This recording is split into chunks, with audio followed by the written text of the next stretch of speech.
Selamat berjumpa kembali, saudara-saudari, teman.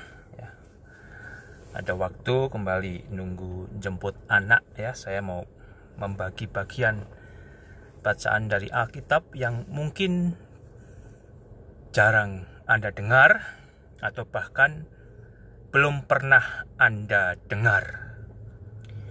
Dari Lukas pasal 18, mulai dengan ayat 18, tentang kekayaan, saudara, tentang kekayaan. Puji Tuhan kalau Anda yang mendengarkan saat ini adalah orang yang diberkati, dibuat kaya oleh Tuhan. Puji Tuhan. Gunakanlah kekayaan sebagai berkat Tuhan untuk menjadi kemuliaan bagi nama Tuhan. Ya.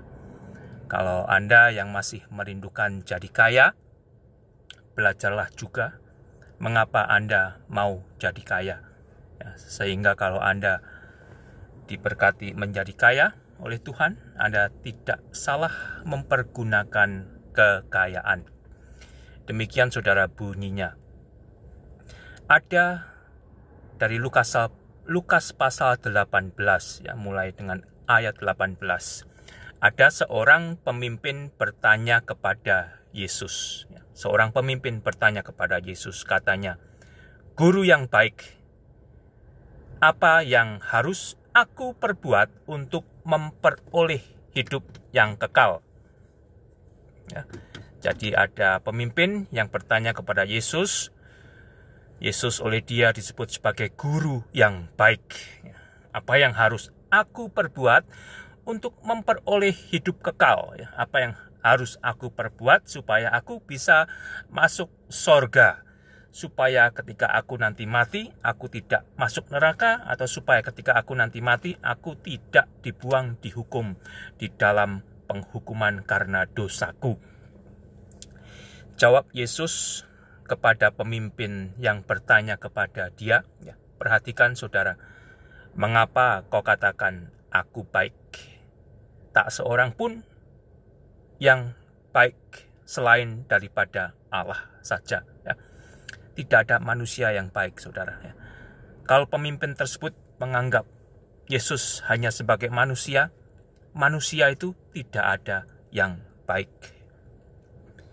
Manusia akan menganggap manusia lain menurut standar manusia. Tetapi kalau menurut standar pencipta, menurut standar Allah, manusia tidak ada yang baik. Makanya baca Alkitab baik-baik, saudara. Manusia sudah terjatuh di dalam dosa.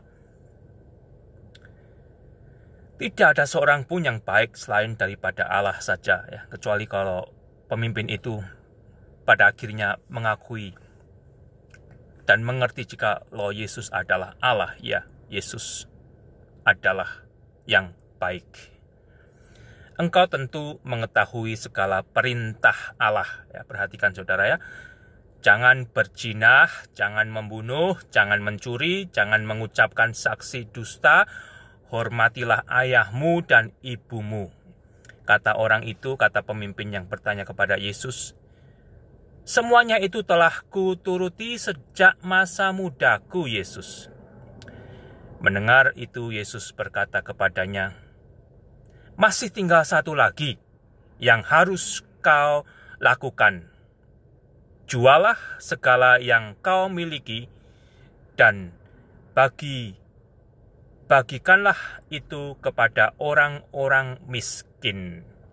Maka engkau akan beroleh harta di sorga. Kemudian datanglah kemari dan ikutlah aku."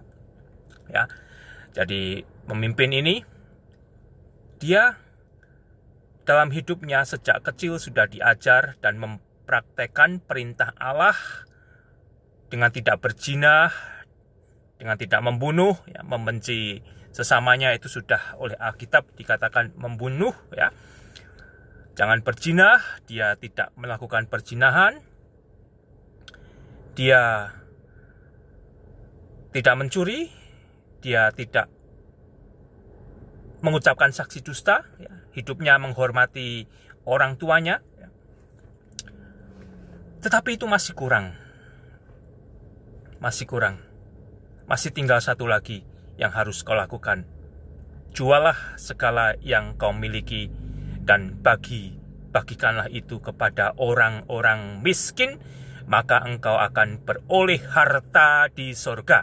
Ya. Kemudian datanglah kemari dan ikutlah aku, kata Yesus. Ketika orang itu mendengar perkataan itu, ia menjadi amat sedih. Sebab apa, saudara? Dikatakan sebab ia sangat kaya. Lalu Yesus memandang dia dan berkata, alangkah sukarnya orang yang beruang masuk ke dalam kerajaan Allah. Perhatikan, saudara, alangkah sukarnya orang yang beruang masuk ke dalam kerajaan Allah. Bukan berarti tidak mungkin. Alangkah sukarnya. Sangat sukar bagi orang yang kaya, sangat kaya, untuk bisa masuk sorga. Sebab lebih mudah seekor unta masuk melalui lubang jarum daripada seorang kaya masuk ke dalam kerajaan Allah. Anda pernah membayangkan unta ya, segede itu, lebih gede dari Anda, saudara, ya, bisa masuk ke dalam lubang jarum? Itu sudah impossible, saudara. Ini hanya satu perkataan yang menunjukkan betapa susahnya, ya, betapa susahnya orang yang beruang, orang yang kaya masuk surga. Tetapi bukan berarti tidak mungkin, ya. Kalau Anda yang mendengar saat ini, Anda kaya, bukan berarti tidak akan masuk surga. Mudah-mudahan Anda adalah orang Kristen yang kaya yang akan masuk surga karena tahu menggunakan kekayaan Anda, ya, sebagai berkat yang datangnya dari Tuhan, dan Anda gunakan untuk menjadi berkat bagi kemuliaan nama Tuhan. Sebab lebih mudah seekor unta masuk melalui lubang jarum daripada seorang kaya masuk ke dalam kerajaan Allah. Dan mereka yang mendengar itu berkata, jika demikian, siapakah yang dapat diselamatkan? Ya.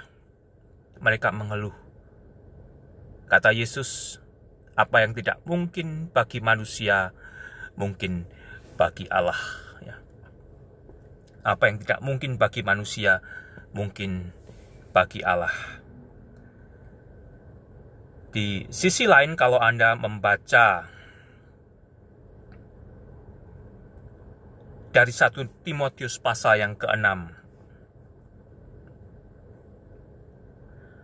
ayat ke-9, ada firman Tuhan yang berbunyi demikian.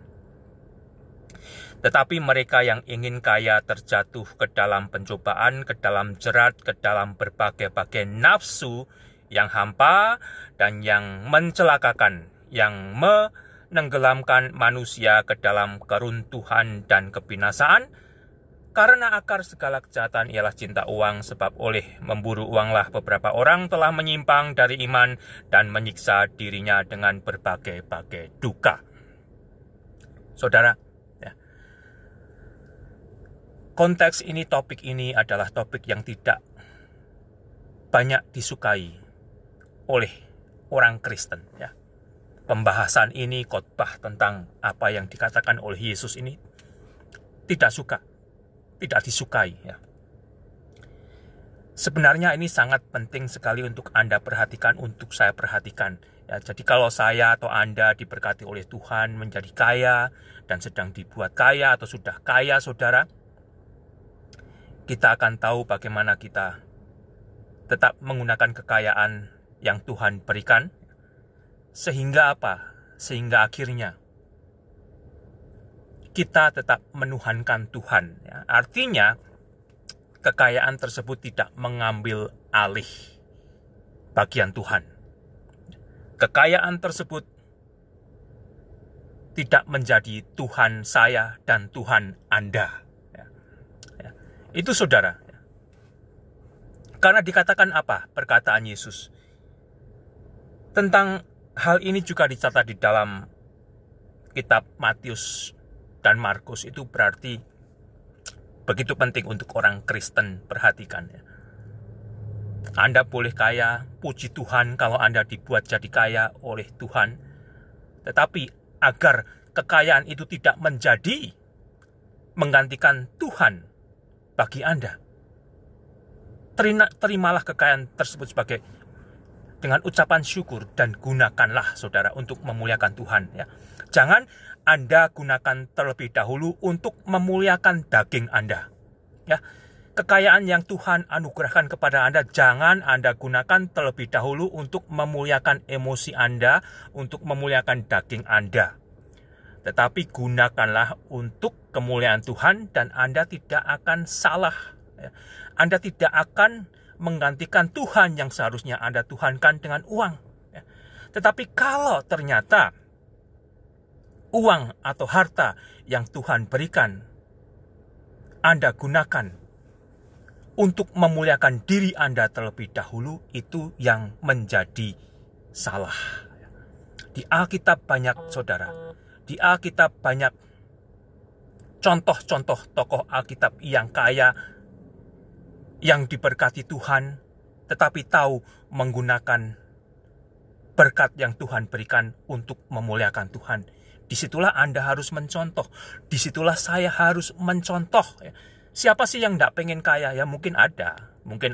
Ya. Tidak salah Anda pengen kaya. Tetapi jangan dengan cara yang salah. Ya. Dengan menipu kiri kanan. Ya. Anda pengen punya bisnis. Lalu, wah saya punya mimpian yang besar. Ya. Pinjam uang bank, pinjam uang kiri kanan tanpa perhitungan yang matang, tanpa doa yang matang. Ya.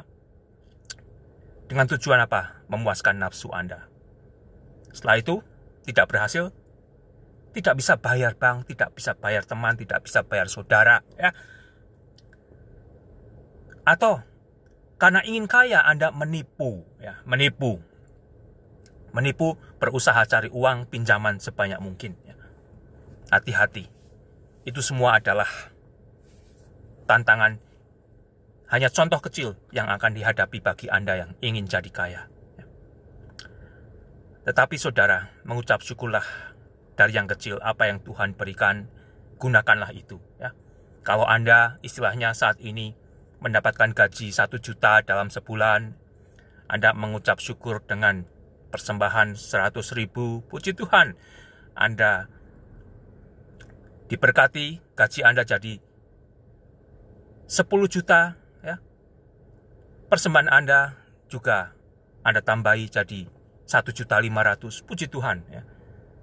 Jangan sampai nanti Anda diberkati, penghasilan Anda tambah besar, penghasilan Anda tambah besar, persembahan pengucapan syukur Anda justru tampak kecil, saudara. Itu bahaya, itu hanya menunjukkan Anda sudah mulai salah langkah, melenceng. Ya. Melenceng. Jangan-jangan nanti Anda melanjutkan, akhirnya uang itu menggantikan Tuhan dan Tuhan Anda hanya embel-embel. Ya. Oh, saya jadi orang Kristen kok ya. Saya percaya Tuhan. Tetapi di dalam prakteknya, ya, Tuhan sudah Anda gantikan dengan harta yang sebenarnya berasal dari Tuhan. Hati-hati saudara ya. Kalau Anda membaca Ayub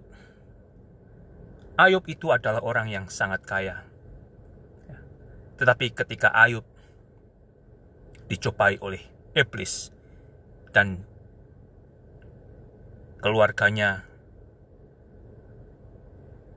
anak-anaknya terbunuh, harta bendanya, dan segala yang dia punyai hilang, saudara. Dia menyadari. Ya, Anda baca itu dari Ayub pasal pertama. Ya, dia kaya sekali di zamannya, mungkin paling kaya. Ya. Tetapi ketika dia menjadi miskin, dia tidak menyumpahi Tuhan. Dia menyadari kalau harta itu datangnya dari Tuhan, Tuhan memberi dan Tuhan mengambil. Dia katakan terpujilah nama Tuhan. Ya. Itu saudara, kekayaan tidak menggantikan Tuhan bagi Ayub. Ayub tetap adalah Tuhan yang menciptakan segala sesuatu dan yang menciptakan manusia. Ya. Ayub kaya, tetapi Ayub tidak pernah menggantikan Tuhannya dengan kekayaan. Ya. Selalu mengingat Tuhan terlebih dahulu, selalu mengingat Allah terlebih dahulu, saudara. Ya. Kita hidup di zaman yang tambah sukar. Ya. Manusia tambah haus akan egonya masing-masing. Ya. Manusia tambah tidak mempedulikan Allah. Ya. Manusia tambah memamerkan apa yang dia miliki, tidak lagi menunjukkan bahwa dirinya lebih dimiliki oleh Allah, saudara. Itu saya hanya mau mengingatkan, saya juga dengan berkata demikian, saya mengingatkan diri saya sendiri. Karena pada akhirnya kalau Anda baca Ayub, saudara, kita datang tidak membawa apa-apa, Anda pulang juga tidak akan membawa apa-apa, saudara. Tetapi apa yang kita berikan untuk memuliakan nama Tuhan, itu nanti yang akan kita nikmati di sorga. Ya, itu, saudara. Jadi, perhatikan baik-baik perkataan Yesus sendiri. Sangat sukar bagi orang yang beruang untuk masuk ke dalam kerajaan surga. Dan mungkin Anda yang mendengarkan saya saat ini tidak suka mendengar perkataan dari Alkitab tersebut.